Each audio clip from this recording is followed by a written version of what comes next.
We're going to Mount Everest. Hard to believe, huh? Got some notes on here. We're going to fly to Kathmandu, Nepal, and see some World Heritage sites over there, as long as we're at it, just knocking around.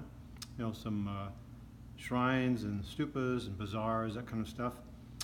Then we're going to go and fly to Lucca. Now, if you know anything about Lucca, it's probably one of the most dangerous airports in the world. Short runway, big gorges. Take a look on the net, you'll see what I mean. Then we're going to be hiking through suspension bridges that are pretty interesting, to say the least. I've seen them at least on video. We'll be about 8,700 feet around that point. Then we'll go to some bazaars that are around 11,280 feet. Kick back and get a little acclimatization so that we don't get sick. I'll talk about altitude sickness and our preparation for that a little later in a different video. This is just an introductory one to give you an idea where we're going.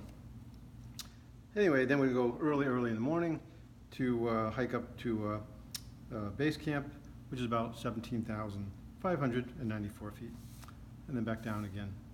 It's going to be quite the adventure. The entire family is going to go, including the little guy, 11 years old, and I'll keep you posted.